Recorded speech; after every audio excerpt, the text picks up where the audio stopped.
पुरातन काल से हमारे यहाँ गाय के कण्डों का प्रयोग होम हवन आदि शुभ कार्यों में किया जाता है, क्योंकि गाय को हम शुभ पवित्र मानते हैं। जब यज्ञ में अग्नि प्रज्वलित होता है तो उसमें सूखे गोबर के कण्डों का प्रयोग होता है, क्योंकि सनातन धर्म की मान्यता के अनुसार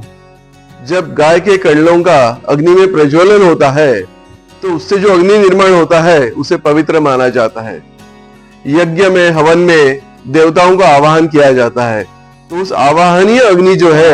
जैसे जातवेद भी कहते हैं, उसके द्वारा देवताओं का आवाहन किया जाता है। तो गाय के कण्डों का हमारे संस्कृति में अनन्य साधारण महत्व है और उससे प्रज्वलित जो अग्नि है उसको भी विशेष पवित्र पूर्ण महत्व है। हम लोगों ने गाय के गोबर से निर्मित अगरबत्ती और धूप बनाई है। उसमें धूप स्टिक्स है, कप धूप है, अगरबत्ती है। तो ये जो प्रोडक्ट्स हम लोगों ने बनाए हैं इसलिए बनाए हैं कि जिन लोगों को दैनंदिन जीवन में ज्यादा समय नहीं है होम हवन करने का, गाय के कण्डों को जलाने का,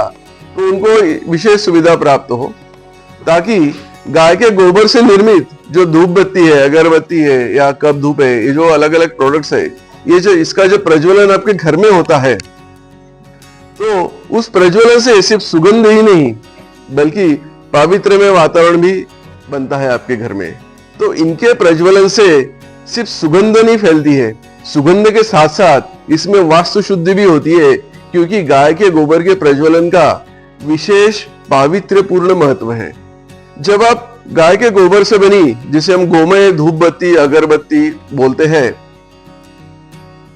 इसका जब भी आप प्रयोग करते हैं या इसको आप जब भी बाजार से खरीदते हैं, तब आप गौ सेवा में आपका सहयोग दे रहे हैं, ये आप हमेशा ख्याल में रखना। उसका कारण ये है कि जो भी गाय का गोबर हम लोग इस्तेमाल करते हैं,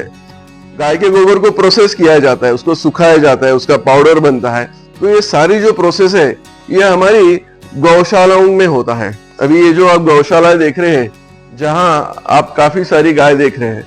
कई सारी गौशालाएं हैं जो सैकड़ों गायों को संभालती है, सैकड़ों गौवंश को संभालती है, और उनको संभालने के लिए उनको चारे के लिए पैसा लगता है, पानी के लिए पैसा लगता है, उनके मैनेजमेंट के लिए पैसा लगता है। और कई समाज में अच्छे लोग हैं जो इनको डोनेशंस देते हैं, इनको सहयोग राशि प्रदान करते हैं। लेकिन हमें अगर गौशालाओं को सक्षम बनाना है, आत्मनिर्भर बनाना है, तो गाय के गोबर से बने जो भी प्रोडक्ट्स है उनको आप इस्तेमाल करना शुरू कीजिए। अगर आप हमारी धूप बत्ती, अगरबत्ती, कप धूप, कुछ भी किसी भी वस्तु का अगर आप प्रयोग करते हैं आपके घर में, तो आप सिर्फ वास्तु शुद्धि नहीं कर रहे, आप गायों को भी संभाल रहे हैं, गौ सेवा में आप आपका सहयोग प्रदान कर रहे हैं, उसका पुण्य आप प्राप्त कर रहे हैं। तो जब भी आप गाय के गोबर से बनी धूप बत्ती या अगरबत्ती का प्रयोग करेंगे तो समझ लीजिए आप किसी एक गाय के चारे का खर्च उठा रहे हैं, जिससे उस गाय को संभालने में गौशालाओं को मदद मिलेगी।